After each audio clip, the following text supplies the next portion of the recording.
Selamat siang Kak Faris, sebelumnya terima kasih sudah meluangkan waktunya dan mau untuk saya wawancarai seputar bidang pekerjaan yang Kakak tekuni saat ini. Kak Faris kan bekerja sebagai staf akuntansi sama finance ya di PT Waskita Karya. Boleh diceritain gak sih kenapa memilih bidang pekerjaan tersebut? Ya, sebelumnya selamat siang juga ya, Kak Lucia. Terima kasih atas waktunya memberikan kesempatan saya untuk ceritakan tentang jalannya atau perjalanan saya dari sebagai mahasiswa, lulusan mahasiswa sampai sekarang jadi staf akunting akuntansi. Oke, ini mungkin agak sedikit saya ringkas sedikit ya, soalnya agak lumayan long ya, agak panjang. Jadi dimulai dari tahun 2023, itu tepatnya di tanggal 20 November, setelah 2 minggu kakak kelulusan atau wisuda. Nah, pada saat tanggal 20 November, kakak itu mengupgrade LinkedIn. LinkedIn itu adalah salah satu platform aplikasi yang seputar pekerjaan itu. Yang pekerjaan di situ kakak cari, terus kakak upload juga, baik itu dari jasa, sertifikasi. Nah, kakak di situ upgrade. Nah, kemudian di tanggal 20 November, kakak di chat tuh lewat messenger yang ada di platform LinkedIn tersebut oleh HR-nya si PT Waskita Karya ini. Kemudian ditawarilah magang. Di situ hanya 2 bulan doang magangnya. Pahit ya, magangnya pahit dibayar. Kemudian kakak coba, kakak kumpulin kebutuhan-kebutuhan yang mereka perlukan seperti CV, atau cover letter, dan juga surat rekomendasi dari orang tua. Soalnya kan kakak situ situasinya udah lulus ya, bukan buat kebutuhan perkuliahan, tapi situasinya udah lulus. Kakak terima, terus kakak ikuti seleksinya kecil-kecilan aja sih, berupa administrasi aja. Kemudian kakak ikuti, terus kakak keterima, kakak dimulai tanggal 20 November. Nah, dari magang, kemudian alhamdulillah tuh kakak diperpanjang 1 bulan, setelah 2 bulan itu, jadi 3 bulan. Nah, selama diperpanjang itu, kakak dipromosiin menjadi staf akunting di sana. Kemudian kakak ambil dong, ya kan, soalnya kan kesempatan. Kakak ambil, terus kakak ikuti seleksinya. Ini lebih ketat lagi seleksinya. Kayak pekerjaan biasa lah, bukan kayak magang kemarin. Itu ada 2, administrasi sama wawancara. Nah, wawancara ini seputar akunting lah ya, seputar akuntansi. Dari situ kakak dipromosiin, saya ikuti perjalanannya atau tes-tesnya. Alhamdulillah kakak dapet di sana, terus ditawari jadi staf akunting. Terus kakak dipindah tugasin di salah satu proyeknya Waskita Karya ini, namanya Pasakan Nice. Nah, disitulah kakak mulai bekerja pertama kali menjadi seorang staf akunting, dari magang 3 bulan dan sekarang menjadi seorang staf akunting. Wah, oke deh. Bidang pekerjaan kakak ini kan perannya kayak pengelolaan serta pelaporan kas perusahaan ya. Setelah kakak berkecimpung langsung nih, ruang lingkup kerjaan sesungguhnya tuh kayak gimana sih? Apakah ada perbedaan di antara staff accounting sama staff finance? Ya, sebenarnya sangat berbeda ya. Kalau finance itu dia lebih ruang lingkupnya kepada general, umum. Ya, seperti kita mencatat hutang-hutang, pasti ada kan perusahaan memiliki hutang, baik itu sama bank, sama vendor. Apalagi kan kakak bidangnya bidang konstruksi ya, lebih banyak pada vendor, mencatat hutang-hutang. Kemudian merekonsiliasi itu adalah memeriksa antara data-data yang kakak bikin, atau lebih gampangnya Excel lah ya, Excel yang kakak bikin dengan rekening koran yang atau invoice yang diberikan oleh si vendor ini. Jadi kayak merekonsiliasi hutang-hutang, kemudian piutang, kemudian pendapatan, ya kan. Soalnya kan kakak bidangnya realty ya, realty itu adalah satu properti, baik itu perumahan, baik itu apartemen.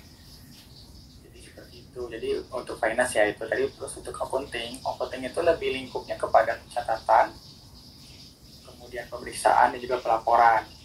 Nah, lingkupnya itu cuma kecil sih sebenarnya, lebih ke LK. LK itu adalah salah satu laporan keuangan. Jadi kakak diharuskan bisa membaca nih laporan keuangan, kayak mana pendapatannya ketika lagi turun, seperti apa nih kurvanya, naik atau menengah gitu. Membaca laporan itu harus bisa, mana pendapatan, mana beban, mana piutang. Tapi mereka berkaitan nih dua finance dan accounting ini. Dari finance itu kan dirincikan, kemudian dimasukkan ke dalam LK, ke akuntansi. Jadi mereka itu berhubungan gitu loh, berhubungan. Nah, ketika kita udah mencatat, kita perlu dilaporkan. Nah, laporkannya itulah dibuatlah LK di dalam akuntansi tersebut. Jadi perbedaannya ada, tapi tetap berhubungan. Seperti itu. Ada tantangan atau kesulitan nggak sih selama menjadi staff accounting sama staff finance di perusahaan Waskita Karya? Oh, tentu ada, pasti ada. Apalagi kan kakak seorang fresh graduate ya. Fresh graduate ya, bagaikan kakak baru juga naik ke permukaan kemudian diceburin lagi.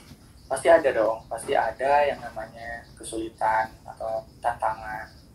Ya mungkin tantangannya adalah yang secara umum nih ya, perbedaan antara pembelajaran di perkuliahan dengan di pekerjaan pasti ada, sangat berbeda sekali. Tapi perlu diingat, ilmu-ilmunya atau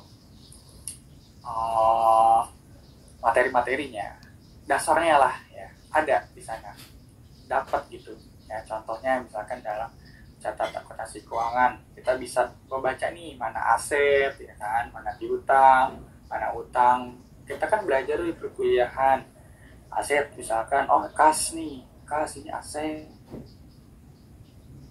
ya gitu. Jadi meskipun ada tantangan, kesulitan, setidaknya kita tahu dasar-dasarnya.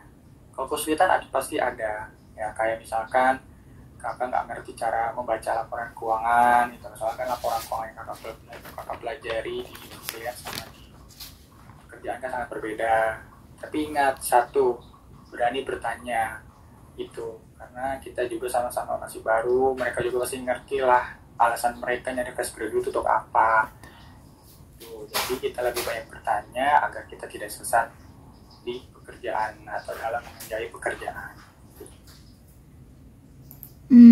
Mau tanya lagi, selama kakak bekerja di PT Waskita Karya itu, pencapaian terbesar apa yang sudah Kak Faris dapat? Oke, untuk pencapaian besar masih progres ya, masih proses. Tapi untuk pencapaian yang general yang mungkin kakak belum dapatkan selama kehidupan kakak adalah ilmu-ilmu baru di sana. Ya, ilmu baru yang belum kakak pernah dapatkan selama di perkuliahan, sama magang apalagi, itu belum dapat. Ya seperti contohnya menginput catatan-catatan akuntansi. Dulu kan pas zamannya perkuliahan menggunakan software yang bernama Zahir. Itu software yang masih buat lingkup belajar lah. Dan sekarang alhamdulillah ada yang namanya SAP. Kalau bisa di search, SAP itu adalah salah satu aplikasi besar, perusahaan besar yang di semua BUMN menggunakan, yang dulunya kakak nggak tahu, jadi tahu makainya bagaimana. Oh ternyata lebih kompleks ya pakai ini dibandingkan pas waktu zamannya kuliah gitu. Terus yang kedua, membaca laporan keuangan ya. Dulu mungkin di pas kuliah itu ya paling cuma sekedar aset, piutang, utang. Ternyata lebih luas di sana tuh. Misalkan asetnya ada banyak nih semuanya nih. Ternyata ada pendapatan ini, A, B, C itu banyak.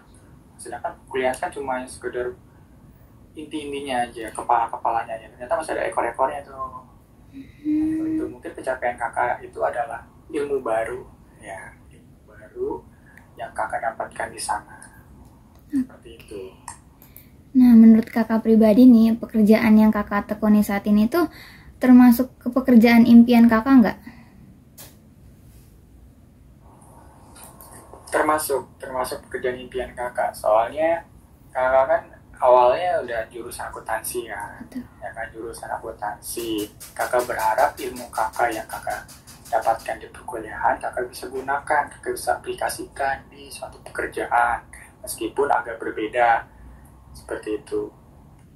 Oke, boleh minta tips sama triknya nggak, khususnya buat mahasiswa ya kayak Luvia, biar perusahaan tuh melirik atau melihat potensi dalam diri Luvia, biar bisa diterima atau bekerja di posisi ini gitu Kak. Oke, trik atau tipsnya itu cuma dua sih. Ya, menambah soft skill dan juga hard skill. Apalagi dalam bentuk untuk mencapai karir ya. Ketika Olivia atau teman-teman kuliah nih ya, khususnya mahasiswa, ketika ingin bekerja di salah satu perusahaan impian, harus balance tuh antara soft skill dan juga hard skill yang kalian ingin capai. Ya, seperti contoh, kalian ingin sebagai seorang akunting nih, salah satu bank atau perusahaan negara, kalian harus bisa tuh soft skillnya apa sih? Soft skillnya misalkan menguasai Excel, rumus Excel. Hard skillnya apa nih? Membuat laporan keuangan. Ya dikit-dikit dulu aja pelajari. Itu harus balance tuh, hard skill sama soft skill. Itu harus kita miliki dalam diri masing-masing gitu.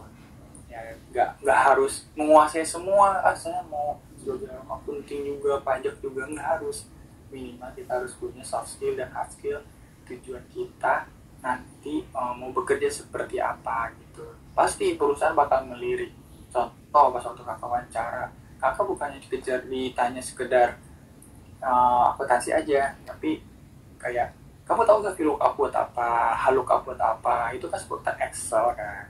Ya, apalagi kan tahu sendiri lah ya, Excel itu salah satu software atau platform yang sering banget digunakan oleh akunting itu ya, baik itu keuangan dan lain-lain, pajak.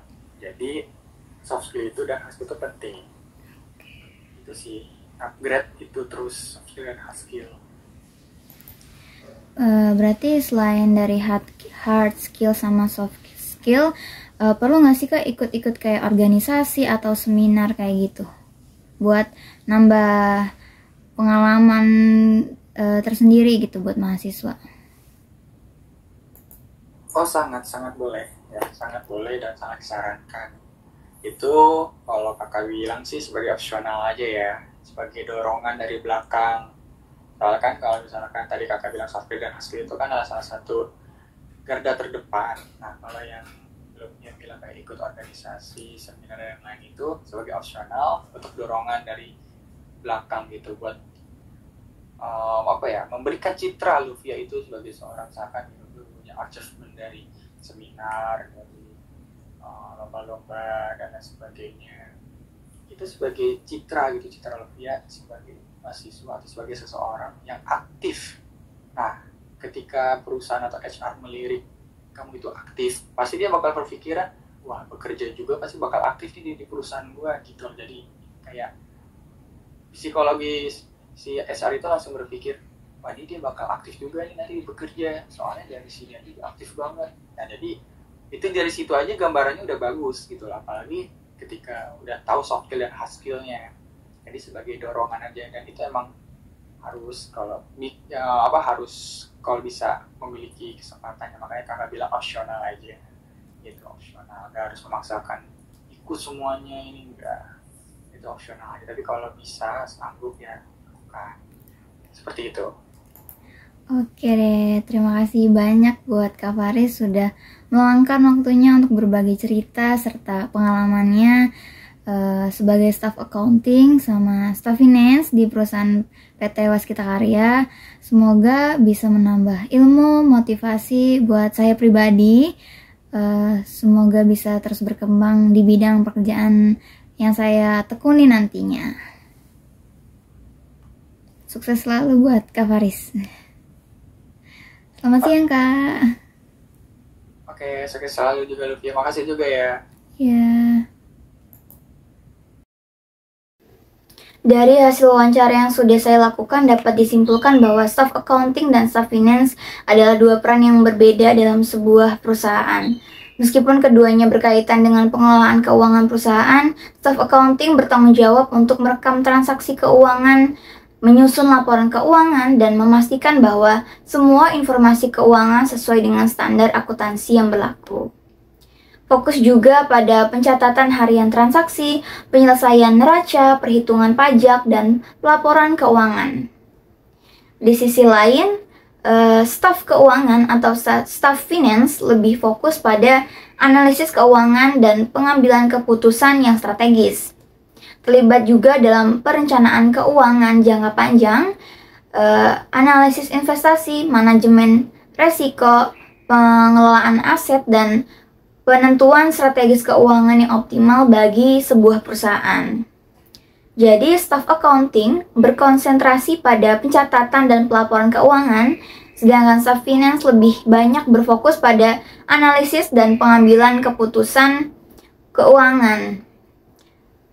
Meskipun keduanya saling berkaitan, perbedaan utama terletak pada fokus pekerjaan serta tanggung jawab dalam pengelolaan keuangan di sebuah perusahaan.